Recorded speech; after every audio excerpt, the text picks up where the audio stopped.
Assalamu alaikum dear students.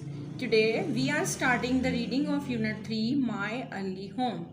Basically it is the part of a famous novel Black Beauty written by Anna Sewell.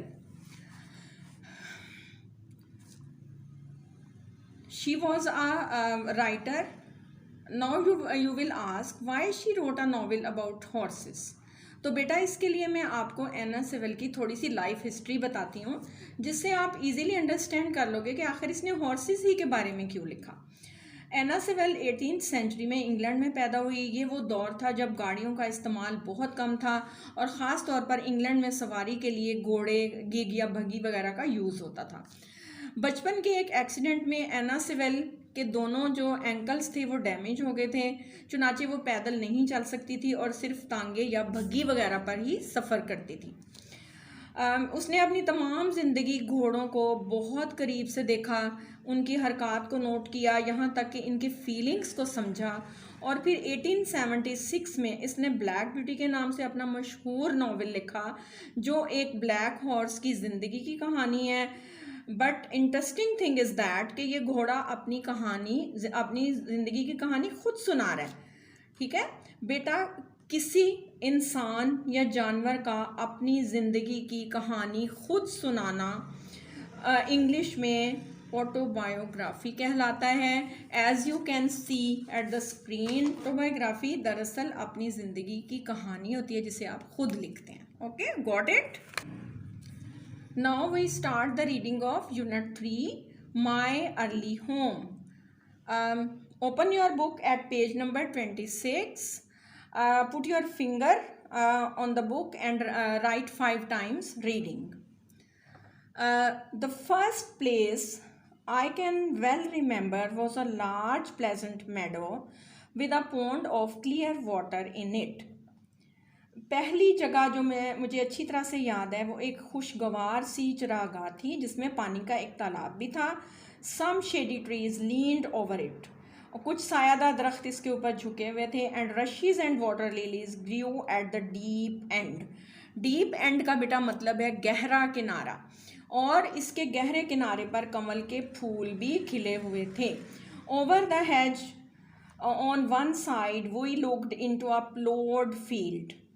हम घोड़े जो थे वो बाढ़ के ऊपर से एक हल चलाए हुए खेत को देखते थे। And on the other we looked over a gate of our masters house, और दूसरी तरफ हमें अपने मास्टर के घर का गेट भी नज़र आता था। Which stood by the road side, जो कि सड़क के एक किनारे था। At the top of the meadow was a grove of fir trees.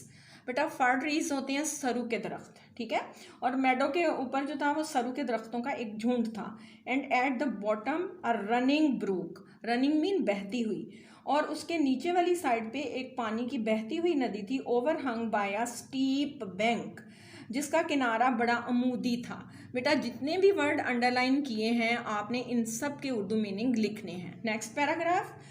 While I was young I lived upon my mother's milk. जब मैं छोटा था, हॉर्स अपनी कहानी बता रहा है कि जब मैं छोटा था तो मैं अपनी माँ के मिल्क पे गुजारा करता था। कुड नॉट ईट ग्रास, क्योंकि मैं घास नहीं खा सकता था। In the daytime I ran by her side and at night I lay down close by हर। दिन के वक्त मैं उसके साथ साथ यानी अपनी मामा के साथ साथ भागता था और रात के वक्त उनके साथ सो जाता था। When it was hot, we used to stand by the pond in the shade of the trees, and when it was cold, we had a nice warm shed near the grove. जब मौसम ठंडा होता था, गर्म होता था, तो हम एक पानी के पौंड के पास होते थे, और जब गर्मी होती थी, सर्दी होती थी, तो फिर हम क्या करते थे, एक गर्म से शेड यानी छप्पर के अंदर रहते थे। As soon as I was old enough to eat grass, my mother used to go out to work in the daytime and come back in the evening. ठीक है, जब मैं बड़ा हो गया और घास खाने के काबिल हो गया तो फिर मेरी माँ काम करने के लिए बाहर जाती थी और शाम को वापस आ जाती थी। There were 6 young colts in the meadow besides me.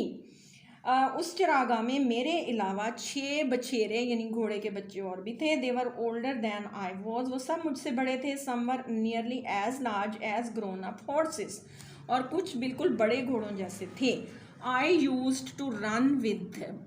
मैं उनके साथ भागा करता था। बेटा यूज्ड टू जो वर्ड है ये किस लिए यूज़ होता है? देखें वैसे तो it is the second form of used, लेकिन जब ये टू के साथ आता है ना बेटा, तो इसमें कोई ऐसा काम बयान किया होता है कि जो कि हमने पहले ज़माने में बार बार किया हो। जैसे I used to run with them, ये उनके साथ भागा करता था, यानी ये भागना बार बार होता था। ठीक है, जब कोई काम बार बार किया जाता है, यानी आपने पिछले ज़माने में किया, तो उसके लिए यूज टू यूज़ हम लगाते हैं। एंड हैड ग्रेट फन, और मुझे बहुत मज़ा आता था भागने का। We use to gallop all together round and round the field as hard as we could. और अब वो बता रहा है कि हम सब जो है वो खेत के चारों तरफ भागते रहते थे। Sometimes we had rather rough play, और कभी कभी हम थोड़ा सा जो है ना वो बुरा खेल खेलते थे, यानी आपस में लड़ाई झगड़ा भी करते थे। रफ प्ले का मतलब है जैसे मारपीट करना एक दूसरे को। For they would frequently bite and kick as well as gallop, और वो घोड़े एक दूसरे को अक्सर काट भी लेते थे और किक भी कर देते थे।